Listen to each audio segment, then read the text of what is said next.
All right. We're going to learn about the 5 different exceptions to simple dominance. So we'll start with polygenic traits. We know this is when we see a spectrum in phenotypes, and that's always going to be eye color, like you see here. So you can see we've got really dark brown and lighter browns, and then we have a green, then we go into blue, different shades of blue as well.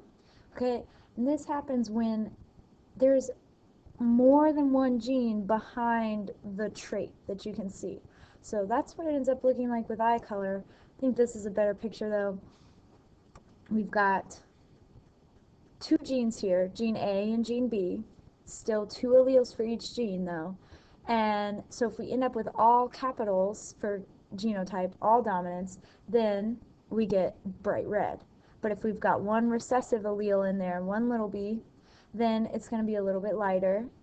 And then if we're half and half at any point, it's going to be this middle pink shade. So you see here we've got 2 dominants and 2 recessives, 2 dominants and 2 recessives, 2 dominants, 2 recessives, and they're all this color. So that's how polygenic traits work. Okay, so if you were to make a Punnett square for that, let's see, you would take 2 parents. So let's use this flower example. So maybe I want to take one parent who's this bright red. So we know the genotype is going to be all dominant for A and B. And we're going to cross it with, I don't know, a flower who is this dark pink color. That means it has 3 dominants. So I'm going to choose this one, this big A, little a, big B, big B. Okay, so when we have this, is this looking familiar? The polygenic Punnett square is going to be just like the dihybrid cross that we have been doing in class, except when we make the babies, they're going to be, the little code isn't coding for 2 traits, it's coding for 1, but it's just controlled by many genes. Okay, so we want to make the little rainbow. We're here, here. So you got all big A's and big B's going across the top, since the parent is homozygous for everything. Okay, now this one we're going to have big A, big B, big A, big B, yes, little a, big B, little a, big B. Okay, then we mix them together. All right, that's fast. So we end up with this top row that's all this going to end up being this bright red color because they're all dominant going across. So that's how it's going to end up being on this second row as well. You can see that developing. All right, so these 2 flowers have a 50% chance of making flower that is bright red.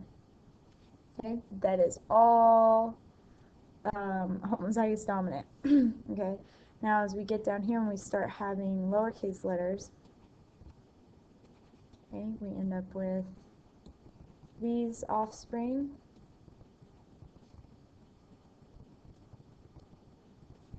Right, and then these are all going to end up being the same too, both of the rows.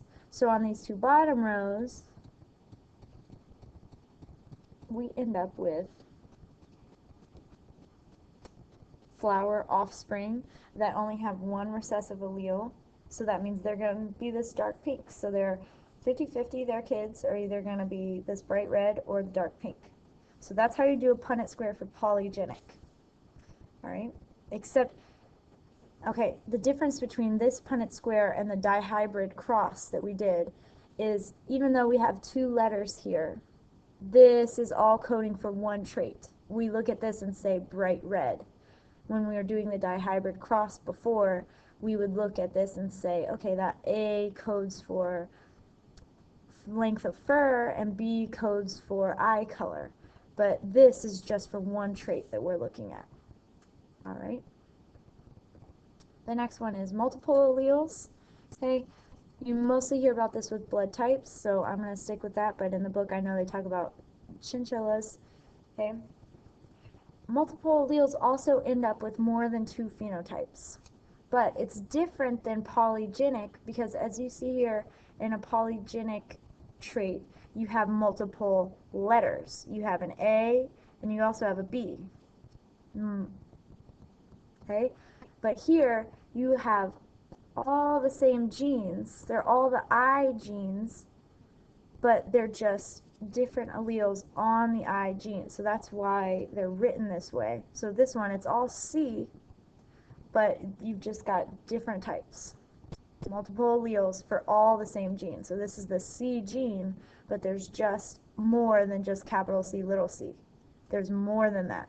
There's all these other ones. All right? So how do you do a Punnett square for this one? Let's take blood type. Let's say we cross a parent who has O blood type. This is actually my parents. My mom has O, and my dad has B.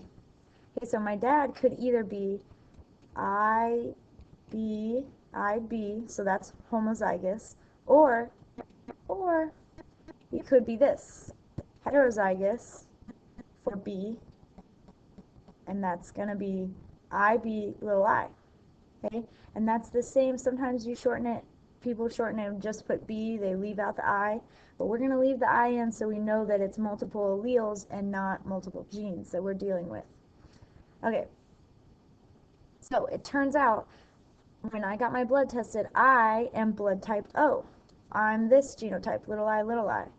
So that means I know my dad has to be this. He has to be heterozygous because I ended up being recessive, all recessive.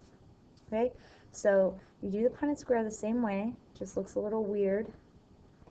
Okay. You're only going to use 4 squares. Okay, so you put my mom up here, little I, she's O, and my dad is B. Oops, see, I just did that. Oh wait, my dad's heterozygous, so little I. Right then, so you just mix them together the same way you did before. IB, and then little I.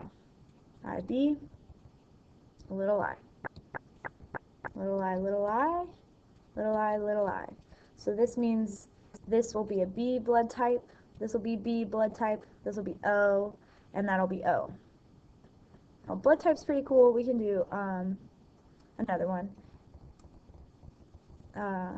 Actually, yeah.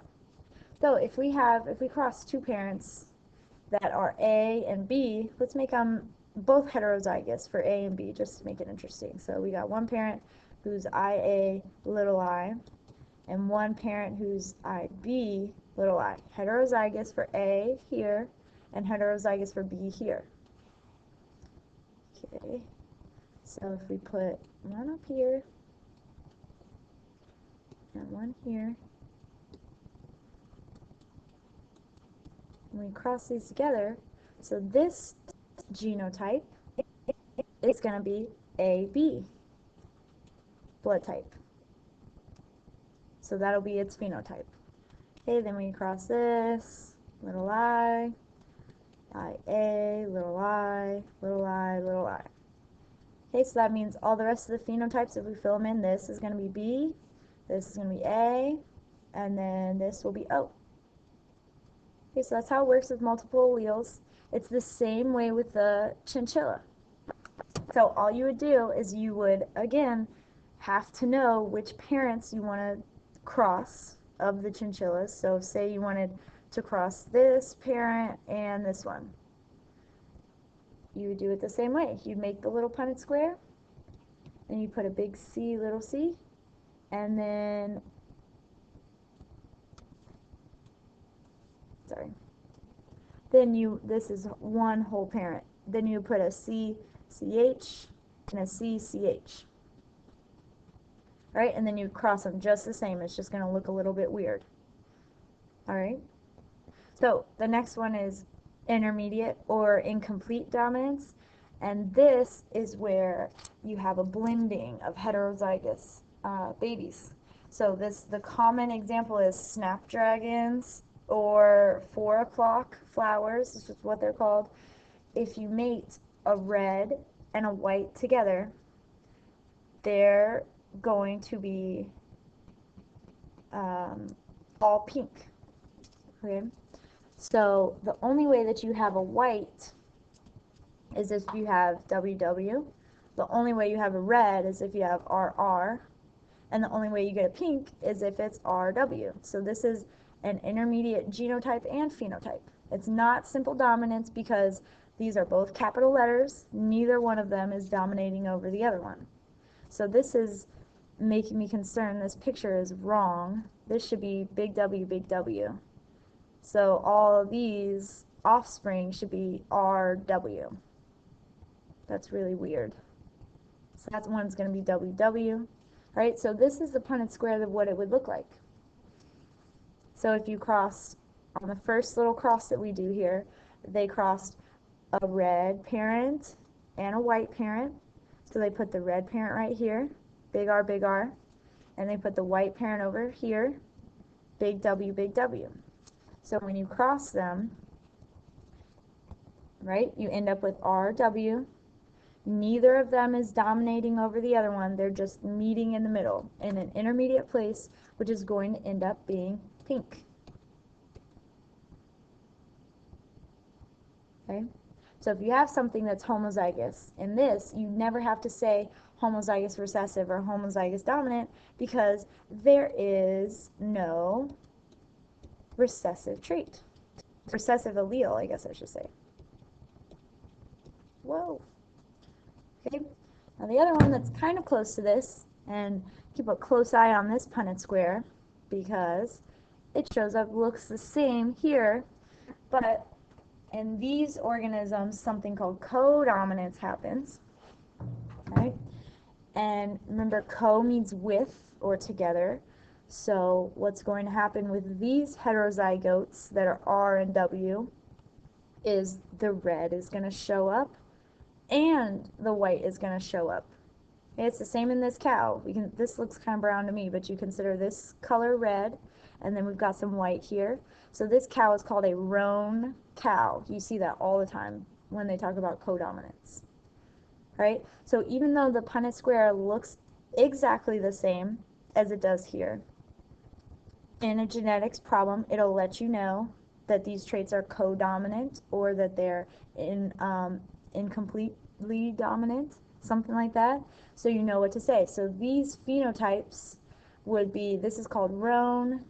I guess, I'm not sure what this would be called, some kind of patched phenotype, right? And then this phenotype will be a calico. Or sometimes you see it tortoise shell. How do you spell tortoise? I don't know. Tortoise shell, though. Okay.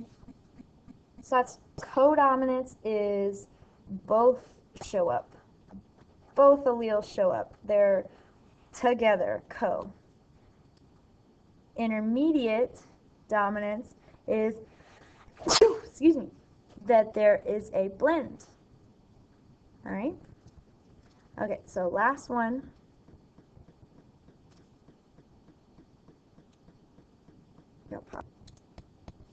Okay, sorry about that. My thing was low battery. All right, so sex-linked is the last thing, and it's a little bit weird. So before we do this, we got to think about how boys and girls come about with X and Y chromosomes. So that happens because a girl is XX, or let's not put mom, let's put girl. Females are XX. On your last chromosome, they actually look like little X's and Y's. Okay, and remember the Y chromosome is really small and it doesn't have anything but instructions to make testosterone. Testosterone? I don't know, don't quote me on that. But, so anytime you end up with a Y, you get a boy. Okay? Or, as I like to think of it, girls always match, and X and X match. Alright, so how you inherit this, obviously when a mom does meiosis, makes her sex cells, she's going to segregate her two homologous chromosomes here, and she's going to make one egg that has an X in it, and she's going to make another egg that also has an X in it.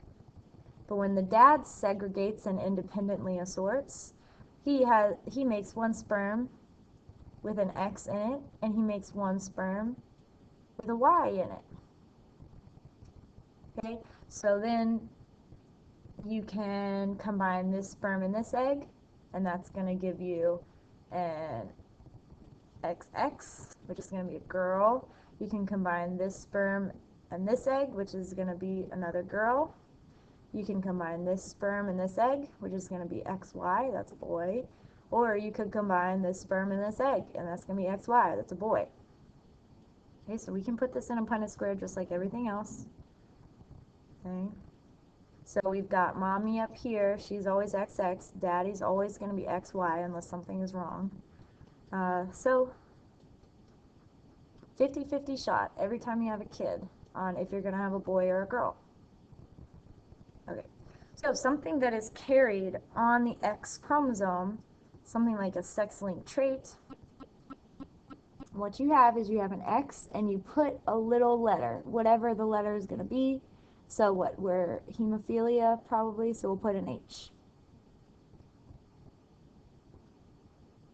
Okay, it would look like this. So an X that is a carrier X would be X and then have a little letter up here. Normal X, just normal X. Okay, so not only do we have this trait only carried on the X chromosome, right, we also have a little bit of simple dominance going on. So if you end up with a kid who has this genotype, that person's going to be normal. Okay? If you have a kid who is like this, that person is going, remember we're going with hemophilia. Hemophilia is the most popular sex-linked trait, that and being colorblind. Okay, so if you have this with two H's on the X's, that's recessive, so this is going to be homozygous recessive. That means that this person is going to have hemophilia. Okay? Now, what if you have a boy, though? You've got a boy, he's XY. Nothing gets carried on the Y chromosome. So if he happens to get an X that has the H on it, that means he's a hemophiliac. Automatically, just from that one X. So it's more common for males to have sex-linked traits than for females. Because this, if he gets an X with an H on it, he only needs one of them to have the disease. A girl needs both of her X's to have the H's on them. So if you want to make a Punnett square for this, let's see, we've got this father who's affected, and that means his genotype would be X with an H and then a Y because he's a boy. And the mother, it says she is a carrier. So that means she has the trait, but she doesn't show it. So that means she's heterozygous. She's one X with an H and one normal X. Okay, so you just set up this Punnett square like you would for anything else. Okay, you put the mom on the top of the square, XH, X, and you put the dad on the side, and he's got a Y. So if they have kids, we've got a chance that this girl would be affected because she has both of her X's with an H on them. This girl would be another carrier. This boy would have hemophilia because the only X he has an H on it, right? And this boy would be completely normal. Okay, so that is how you do that, and that'll be the end of the exceptions to simple